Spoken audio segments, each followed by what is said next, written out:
Pemirsa, di tengah perang saudara yang tengah berkecamuk di Sudan, diperkirakan lebih dari 700 mahasiswa Indonesia yang tengah melanjutkan pendidikan di sejumlah kota di Sudan.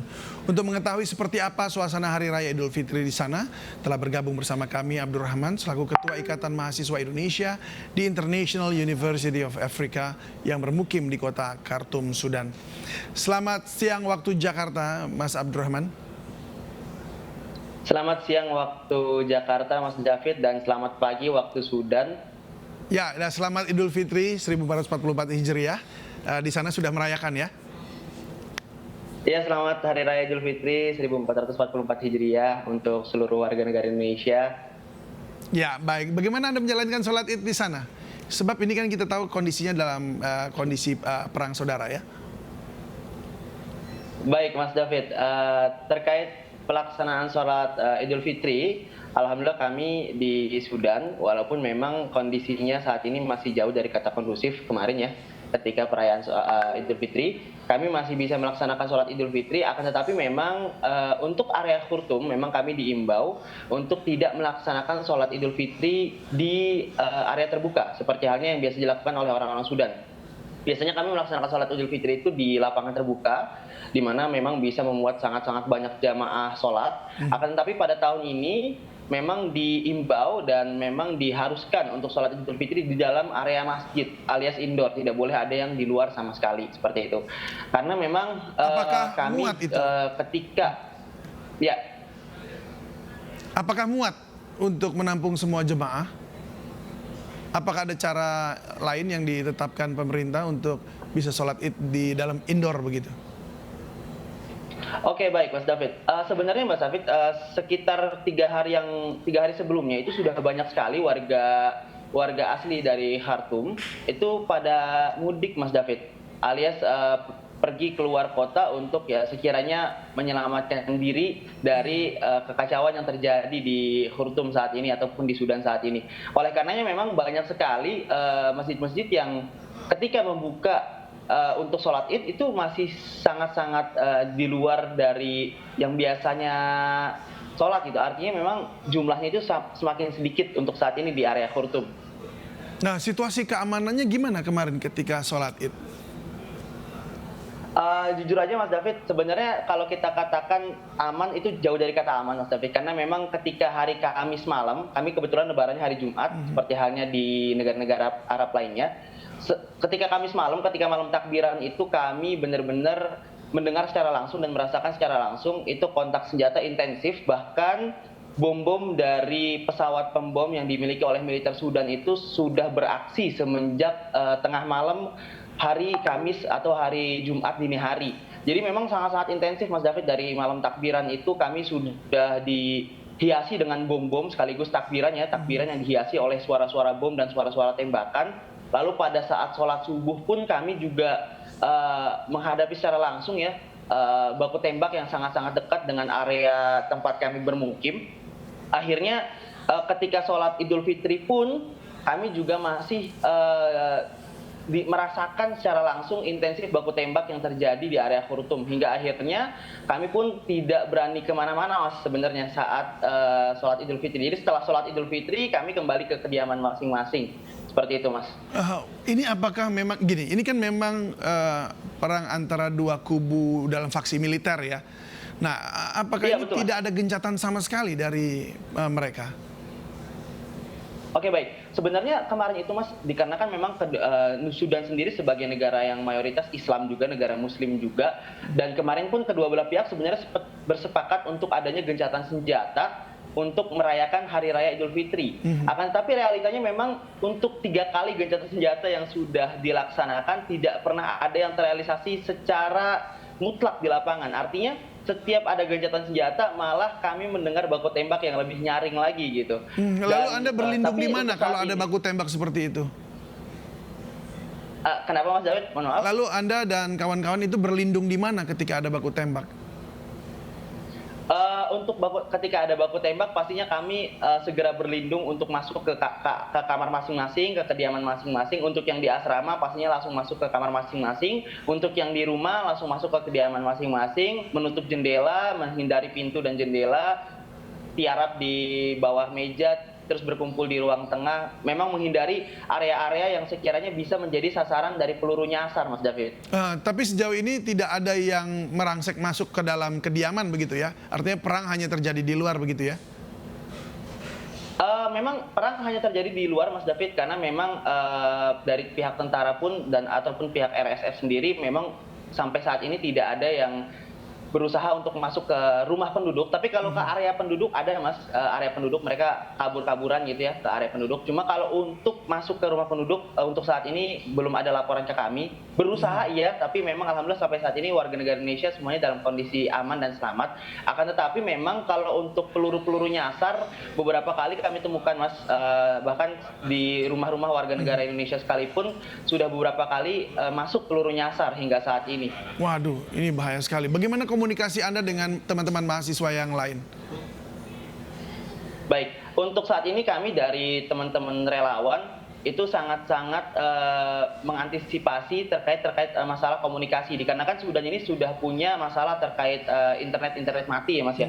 Oleh karenanya kami saat ini sudah menjadikan beberapa wilayah menjadi titik kumpul dari warga negara Indonesia agar nantinya jikalau hal-hal itu terjadi, yaitu komunikasi yang bermasalah dan lain sebagainya, kami sangat-sangat mudah untuk berkomunikasi dan berkoordinasi nantinya. Ada 3 titik yang kami jadikan saat ini titik kumpul warga negara Indonesia, ada di area Arkawit, Makmuroh, dan Kampus Internasional University of Afrika, di mana 3 titik kumpul ini menjadi titik kumpul mayoritas dari mahasiswa Indonesia yang tinggal di area tersebut. Dan untuk saat ini kami terus melakukan evakuasi, Mas, yang memang sampai saat ini masih ada beberapa mahasiswa Indonesia yang tinggal di luar area tersebut.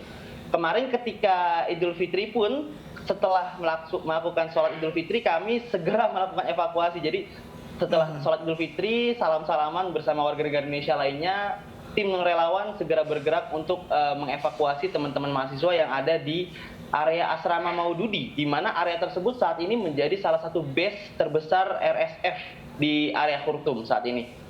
Wow, ini jadi dalam kondisi memang menegangkan sekali. Lalu apakah ada imbauan atau bantuan dari pihak KBRI begitu? Baik, semenjak pecahnya perang 7 hari yang lalu, karena saat ini sudah memasuki hari ke-7, hari ke-8, kami dari tim relawan yang tergabung dari berbagai elemen masyarakat, PPI Sudan, IMIUA, dan berbagai elemen masyarakat terus berkomunikasi secara intensif, Mas, ke KBRI Khartoum dan bersinergi juga dengan KBRI Khartoum.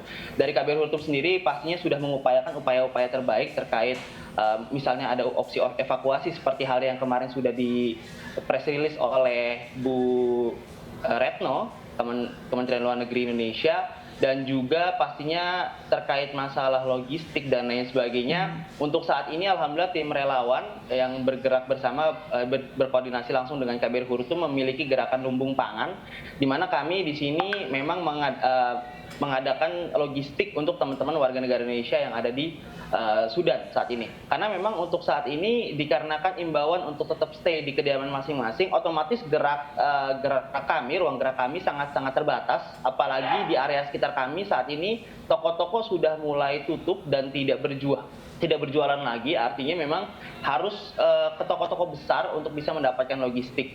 Dan memang untuk saat ini kondisi kita sudah mulai krisis bahan pangan, Mas, di Sudan sendiri. Ini bisa ditandai dengan teman-teman relawan yang sudah bersusah payah mencari hingga gudang-gudang pangan, gudang-gudang toko-toko besar, di mana kita sudah memborong banyak sekali kebutuhan-kebutuhan logistik. Akan tetapi ketika logistiknya itu sudah habis di toko tersebut, uang kita pun masih ada gitu, dikarenakan saking terbatasnya bahan-bahan logistik saat ini di Sudan.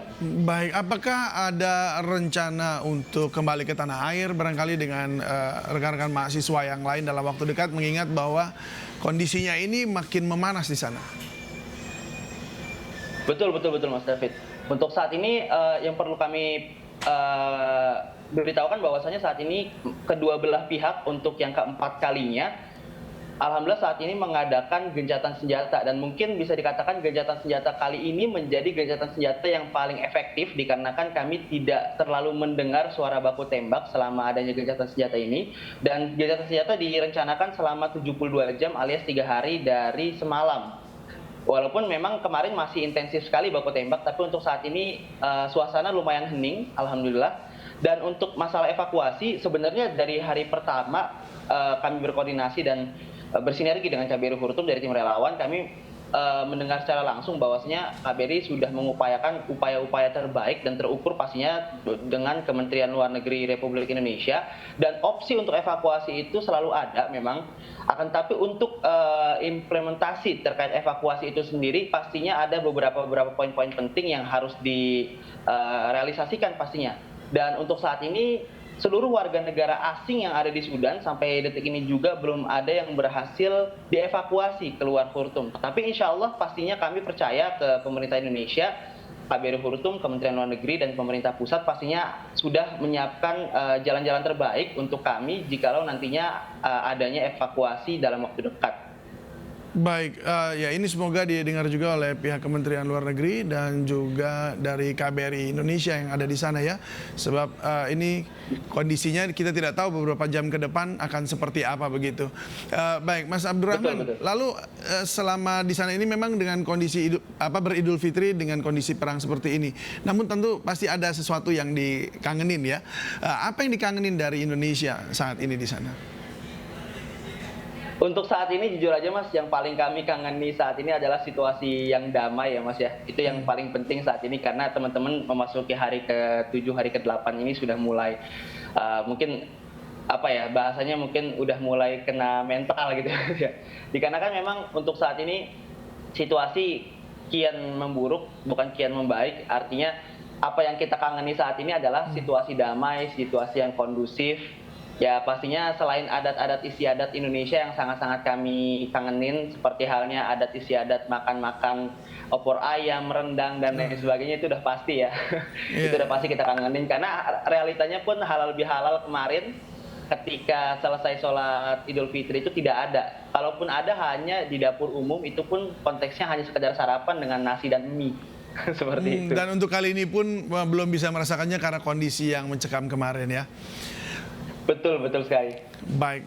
Semoga dalam keadaan baik-baik saja Abdurrahman juga dengan semua teman-teman yang lain, dan semoga nanti juga ada bantuan dari pihak Indonesia juga untuk bagaimana mengevakuasi rekan-rekan yang ada di sana. Baik, terima kasih Abdurrahman, Ketua BEM Indonesia di International University of Africa. Salam sehat dan jaga keselamatan selalu.